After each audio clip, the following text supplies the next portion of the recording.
Should we move it along, though? Let's move it along. This is by a deadline. Apparently, Stephen Yeun has joined the MCU, probably. Ooh. And he's... MC Yeun. That's good.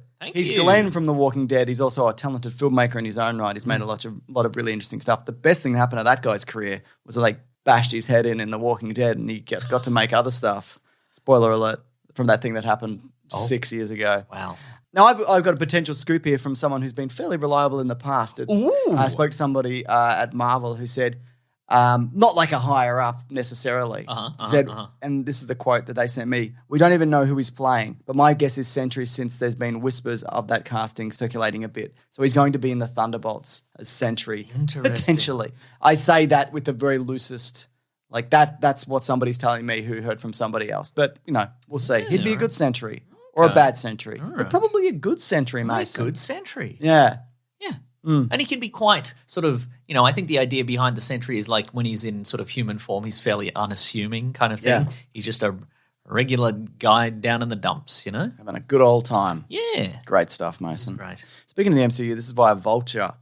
So some insider VFX artists have opened up about their work on Ant-Man and the Wasp Quantumania. And this is what they said anonymously. Don't tell anybody, though. Wakanda Forever took precedent. It felt like the higher-ups and supervisors' role were shifted around to put that on their plates, and there was a smaller team working on Ant-Man. It was on the back burner, less of a pressing thing. Maybe the director had an idea of what he wanted, but he wasn't 100% clear. We had a rough environment that we were sticking to, that we were sticking a few main characters in. At the time, we weren't told where the characters should be in that environment. We were just going with what felt right. Okay. And there were certainly times in Ant-Man where it's like, where's this? What are we? Yeah. Yeah. It feels weird and disconnected from whatever was previously happening, also maybe. A clip that's been going around the last couple of days on Twitter. Is it MODOK's butt? It's not MODOK's little butt, although it is being censored apparently in some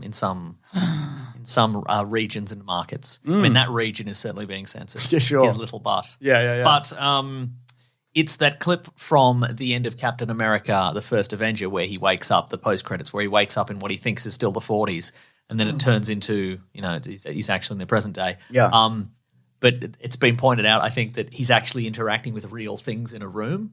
And it is interesting when somebody's in a room, It's interesting. He's in a room and he's picking things up and he's, touching the radio and whatever. But it seems like one of the things that leads to this sort of persistent unreality in some of these modern Marvel things is nobody picks anything up anymore. Nobody picks up a coffee cup because there isn't one. Yeah, you're near things. Yeah. But beyond that. Yeah. You're not kicking up any dust when you run because there's no dust. Exactly. Yeah, I completely agree with that. Yeah. God, just to watch a movie where Captain America's in a room just picking things up. Oh, my God, He's listening to a ball game. Yeah. I mean, I don't know. But also, if you're going with scope and scale, what do you put in the quantum realm to pick up? I mean, anything. Sure. It could literally be like a junkyard for things that have shrunk. Yeah, they pick up some cocktails at one point in the they made a bar, quantum realm bar, or whatever. But were they real drinks? Michael Douglas put his hands in some goo, he didn't, or he didn't. Maybe he probably didn't.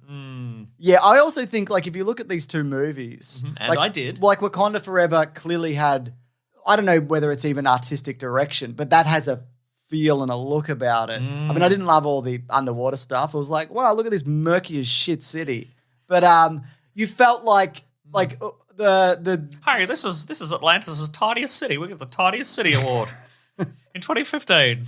Wow, really? Yeah, it's on the sign. That's great. Yeah, but all the aesthetic of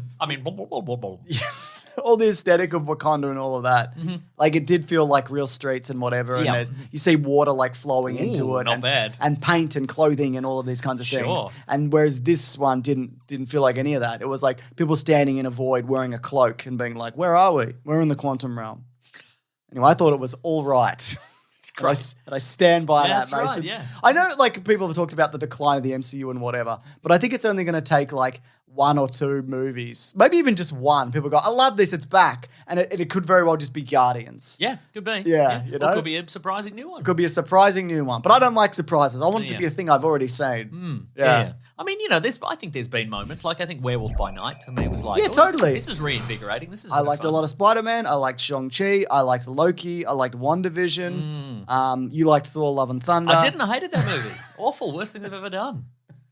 What about that? No, it is.